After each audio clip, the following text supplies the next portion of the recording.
The call came on a scorching summer afternoon, the kind where the heat hangs in the air like an invisible curtain. My office fan whirred ineffectually as I sipped lukewarm coffee and skimmed through a half-finished case report. I didn't expect much from the caller standard missing persons case, maybe a domestic dispute gone bad, but the voice on the other end held a tone I couldn't place, somewhere between desperation and dread. "Detective Calderon?" the man asked, his Spanish accent thick but his English clear. "This is Esteban Morales from La Sangre. We need your help."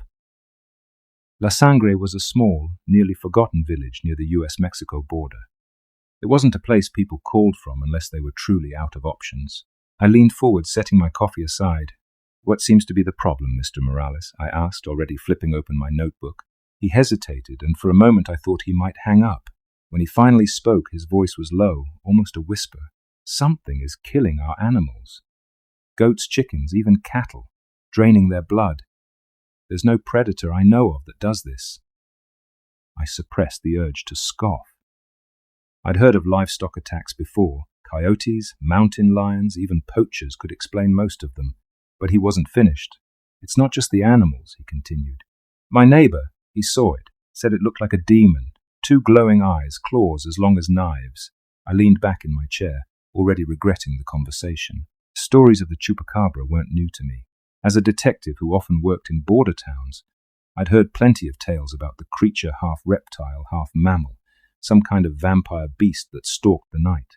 Most of it was folklore, the kind of thing locals used to explain away the harshness of rural life. But there was something in Esteban's voice that stopped me from dismissing him outright. He was terrified, and not in the way people are when they're trying to pull a fast one. This was deeper, more primal. Against my better judgment, I agreed to drive down and take a look. The trip to La Sangre was uneventful, the highway stretching endlessly under the blistering sun. I passed through dusty towns and arid plains, the kind of landscapes that seemed untouched by time. As I neared the village, the scenery grew harsher, the vegetation thinning out until it was just dry earth and jagged rocks. La Sangre itself was barely more than a cluster of buildings, a few houses, a small church, and a general store that looked like it hadn't seen a fresh coat of paint in decades. The people were just as weathered, their faces lined with years of hard living.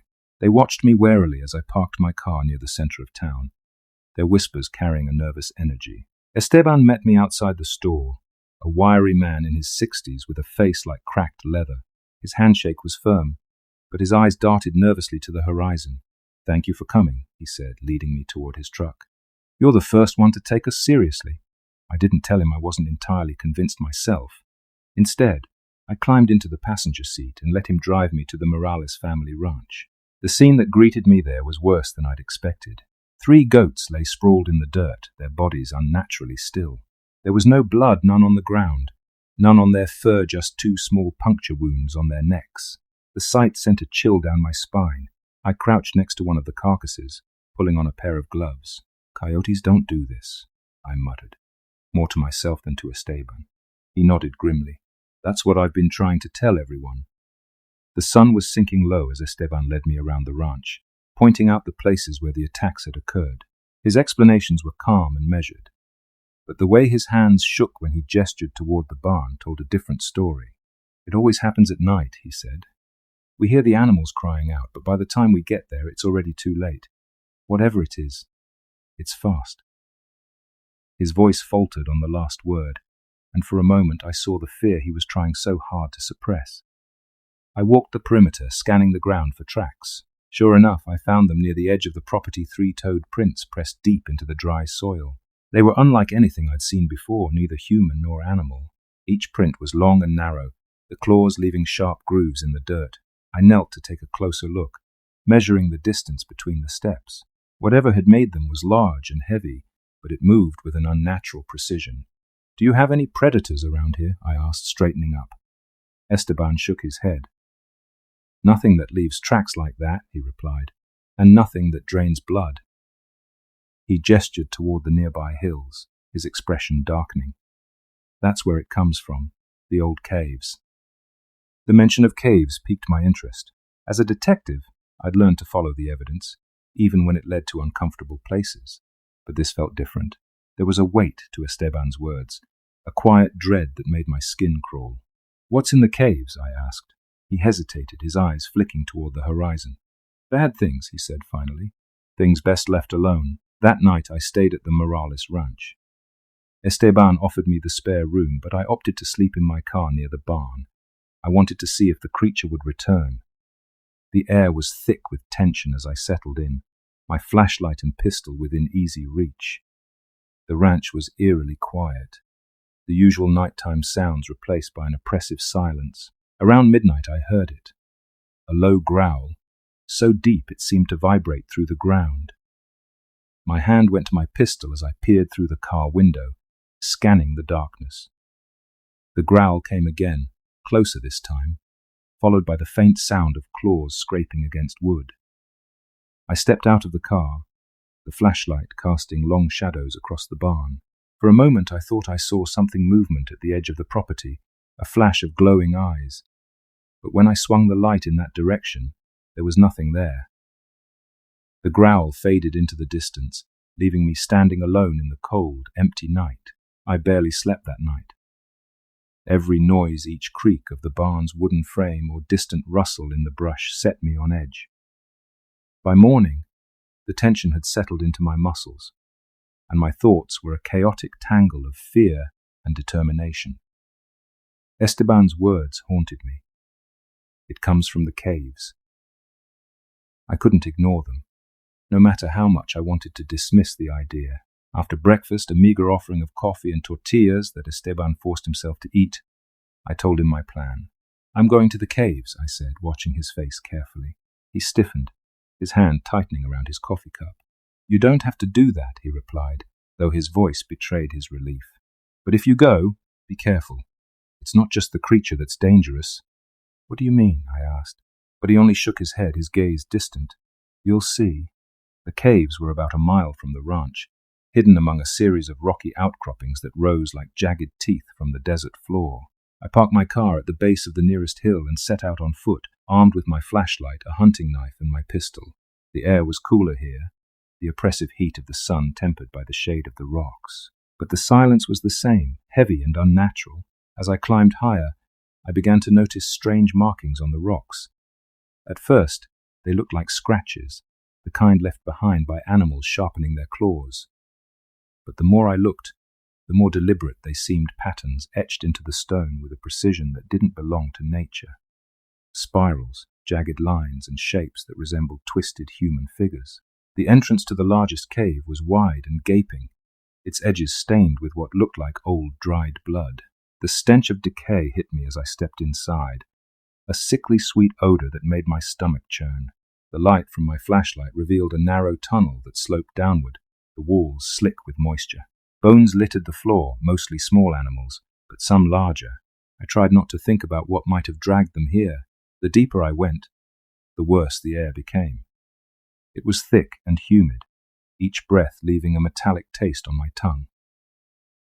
The tunnel opened into a larger chamber, and my flashlight illuminated a scene that froze me in place. The floor was littered with more bones, arranged in crude piles. In the center of the room stood a makeshift altar, a flat slab of stone covered in symbols painted with a dark, tar-like substance. The air around it seemed to hum with a faint energy, the kind that made the hair on the back of my neck stand up. And then I heard it. A low growl, deep and guttural, echoing from somewhere behind me. I spun around, the beam of my flashlight slicing through the darkness. For a moment, there was nothing. Just the oppressive silence of the cave and the sound of my own ragged breathing. Then the creature stepped into view. It was hunched and gaunt, its leathery skin stretched tight over its bones. Spines jutted from its back, glinting like jagged blades in the light. Its eyes glowed a sickly yellow, and its claws clicked against the stone floor as it moved. It stopped a few feet away, its head tilted slightly as it studied me. I raised my pistol, my hand trembling. "Stay back," I said, though my voice was barely more than a whisper. The creature let out a screech, a high-pitched, ear-splitting sound that sent a shockwave of fear through my body. And then it lunged. I fired. The gunshot echoed through the chamber, deafening in the confined space. The creature recoiled, its movements unnaturally fast, and my shot went wide, striking the wall behind it. It lunged again, its claws swiping through the air just inches from my face. I stumbled backward, my flashlight tumbling to the ground, plunging the cave into near darkness. Panic overtook me as I scrambled to retrieve the light, my heart pounding so hard it felt like it would burst. The creature moved with terrifying speed, circling me, its growls reverberating through the chamber. I swung the flashlight around, catching brief glimpses of its twisted form as it darted in and out of the shadows. I fired again, this time grazing its side. It let out a screech of pain but didn't stop. Instead, it leaped onto the altar, its claws gouging deep into the stone. For a moment, it paused, its glowing eyes locked onto mine. Then it lunged once more, knocking me to the ground. The pain was immediate and searing. Its claws raked across my arm, tearing through fabric and flesh with ease. I screamed, the sound raw and primal as I struggled to push it off. My free hand found the hunting knife, and I drove it into the creature's side with all the strength I could muster. It let out another screech and staggered back, the knife still embedded in its flesh. I didn't wait to see if it would recover. Clutching my bleeding arm, I scrambled to my feet and ran, the light from my flashlight bobbing wildly as I stumbled through the tunnel. The creature didn't follow, or if it did, I didn't hear it. By the time I emerged into the sunlight, I was gasping for air, my vision swimming. Blood dripped steadily from my arm, pooling onto the dry earth beneath me. I tore a strip of fabric from my shirt and wrapped it tightly around the wound, trying to staunch the bleeding. As I stumbled back to my car, a single thought echoed in my mind. I should have listened to Esteban. By the time I reached the Morales ranch, the world felt like it was spinning. The wound on my arm throbbed with a dull, relentless ache, and my vision blurred at the edges. Esteban was waiting on the porch, his weathered face pale with worry as he rushed to meet me. "What happened?" he asked, his voice a mix of fear and disbelief. I didn't answer immediately. My legs felt weak, and I stumbled, clutching at the railing for support. Esteban caught me by the shoulder, guiding me into the house and lowering me into a chair.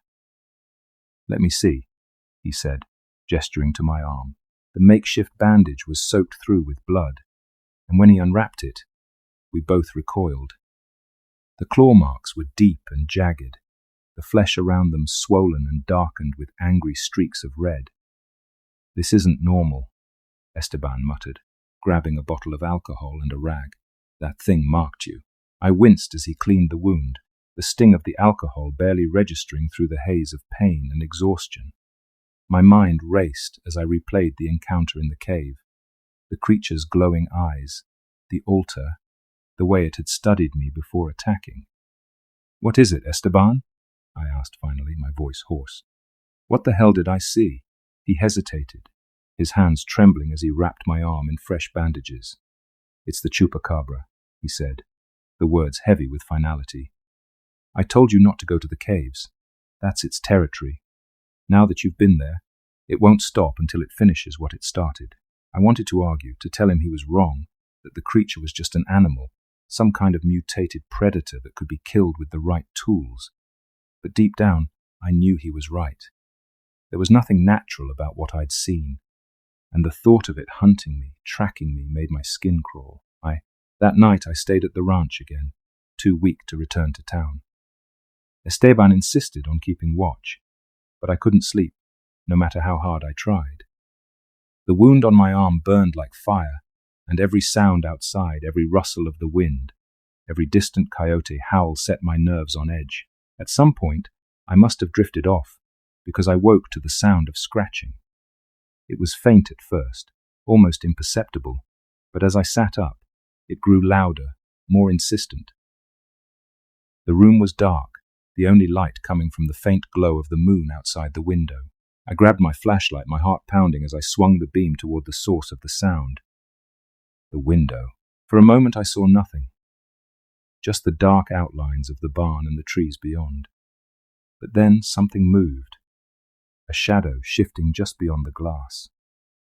My breath caught as the scratching stopped, replaced by a low, guttural growl. The flashlight flickered, the beam sputtering before going out completely. I fumbled with the switch, my hands shaking as the growl grew louder. And then suddenly it was gone. The silence that followed was worse than the sound itself. I sat frozen, my pulse hammering in my ears, until Esteban burst into the room, a rifle in his hands. "What is it?" he demanded, his eyes wide with fear. "It was here," I whispered, "right outside the window." By morning, the wound on my arm had worsened. The skin around the claw marks was an angry shade of red, the swelling spreading up toward my shoulder. I felt feverish, my thoughts muddled and unfocused. Esteban tried to convince me to go to the town doctor, but I refused. I didn't want to answer the questions that would come with it. What could I say? That I'd been attacked by a creature from folklore? The hunger started later that day. At first it was subtle, a gnawing sensation in the pit of my stomach that no amount of food could satisfy. But it grew quickly, morphing into something darker, more primal. I craved something I couldn't name, a taste that felt just out of reach. Esteban noticed the change in me. He tried to hide his concern, but I saw it in the way he avoided looking at my arm, the way he kept glancing at the loaded rifle he now carried everywhere. "I think you should leave," he said one evening, his voice heavy with guilt. "It's not safe for you here anymore, or for us." I didn't argue. Deep down, I knew he was right. Whatever was happening to me wasn't normal. The fever, the hunger, the way the world seemed sharper now, colors more vivid, sounds more distinct. It was like I was becoming something else. That night, I packed my things and left the ranch, driving aimlessly into the desert. The stars above were cold and distant, their light doing little to dispel the darkness pressing in on all sides. I stopped the car at the edge of a dry riverbed, too exhausted to go any farther. I sat there for hours, staring out at the barren landscape, my thoughts a chaotic mix of fear and despair. And then, as the first light of dawn crept over the horizon, I felt it again. The hunger. This time I didn't fight it. I stepped out of the car, my feet crunching against the dry earth as I wandered toward the riverbed. A rabbit darted across my path, and before I knew what I was doing, I lunged. My hands closed around it, and for a moment I felt nothing but the satisfaction of the hunt. When I came back to myself, the rabbit was dead, its body limp in my hands. Blood dripped from its neck, staining the ground beneath me. I dropped it, stumbling backward, my stomach twisting with a mix of horror and satisfaction. The sun rose slowly, casting long shadows across the barren landscape. I sat in the dirt, staring at my blood-stained hands. My breath came in shallow gasps, the events of the night before replaying in my mind like a broken film reel. The hunger that had overtaken me was unlike anything I'd ever felt, raw, insatiable, and wholly unnatural. I tried to rationalize it, to tell myself it was the fever, the infection from the creature's claws. But deep down, I knew the truth. Whatever had attacked me in that cave had left more than physical scars. It had changed me. The carcass of the rabbit lay a few feet away, its blood soaking into the dry earth. I couldn't bring myself to bury it or even look at it for long. My revulsion wasn't just for what I'd done, it was for the part of me that hadn't wanted to stop. As the sun climbed higher, the desert grew hotter, the air heavy with the scent of sagebrush and dust. I stumbled back to my car, the weight of exhaustion pressing down on me like a lead blanket. My arm ached fiercely, the red streaks around the wound creeping closer to my shoulder. I didn't know where I was going. I just knew I couldn't stay here. The desert felt too exposed, too vulnerable. If the creature was still hunting me, and I had no reason to believe it wasn't, I needed to find shelter. Somewhere it couldn't reach me. I drove aimlessly for hours, the endless stretch of highway blurring together as my fever worsened. My thoughts grew disjointed, a swirling storm of memories and hallucinations. At one point, I thought I saw the creature in the rearview mirror, its glowing eyes staring back at me from the road behind. When I whipped around, the road was empty. Finally, as the sun dipped below the horizon, I saw it. a cluster of crumbling adobe buildings rising from the desert like the bones of a long-dead animal, an abandoned village, forgotten by time and swallowed by the sands. It wasn't ideal, but it was the best option I had. I parked the car near what looked like an old church, its bell tower leaning precariously to one side. The air inside was cool and stale, carrying the faint scent of rot. The pews were broken, their wood warped and splintered, and the altar was covered in a thick layer of dust. I lit a candle I found near the front, its weak flame casting flickering shadows across the walls. As I sat there trying to collect my thoughts, I noticed something strange. The walls were covered in symbols, spirals, jagged lines, and crude depictions of figures that looked eerily similar to the creature I'd encountered. A chill ran down my spine as I traced one of the symbols with my finger. It was identical to the markings I'd seen in the cave. This place wasn't just abandoned, it was connected to the creature, to whatever curse or ritual had brought it into existence. The realization hit me like a blow. The chupacabra wasn't just an animal, it was something far older, far darker, a predator born of blood and fear, bound to these lands by forces I couldn't begin to understand. I didn't have time to dwell on it. A sound outside broke the heavy silence, a low growl, deep and resonant, that seemed to vibrate through the very walls of the church. My breath caught as I extinguished the candle, plunging the room into darkness. The growl came again, closer this time, followed by the sound of claws scraping against stone. I gripped my pistol tightly, the cold metal slick with sweat. The shadows seemed to close in around me, the flickering light from the setting sun casting monstrous shapes across the walls. And then I saw it. The creature stepped into the doorway, its glowing eyes cutting through the darkness like twin embers. It was larger than I remembered, its spines bristling and its claws flexing with anticipation. This time I didn't wait for it to attack. The first shot rang out, the sound deafening in the enclosed space. The creature flinched but didn't fall, its movements impossibly fast as it darted to the side. I fired again and again, each shot missing its mark as it circled me, its growls echoing off the walls. My heart pounded as I backed toward the altar, my mind racing. The creature was toying with me, testing my defenses. I could feel its hatred, its hunger, radiating from every deliberate step. Desperation drove me to grab the nearest weapon I could find, a rusted iron candlestick that had been left on the altar. As the creature lunged, I swung it with all my strength, the jagged edge catching it across the face. It let out a screech of pain, its claws swiping wildly as it stumbled back. Blood thick and black dripped from the wound, staining the floor in dark pools. But it wasn't enough to stop it. The creature recovered quickly, its eyes burning with renewed fury. It lunged again, faster this time, and I barely managed to dodge its attack. The candlestick clattered to the floor as its claws raked across my side, tearing through fabric and flesh. Pain exploded through my body. But I refused to give up. I grabbed a broken piece of wood from one of the pews, its edges splintered but sharp enough to do damage. As the creature closed in for the kill, I drove the makeshift weapon into its chest, the force of the impact knocking us both to the ground. The creature thrashed wildly, its screeches reverberating through the church as I twisted the wood deeper into its body.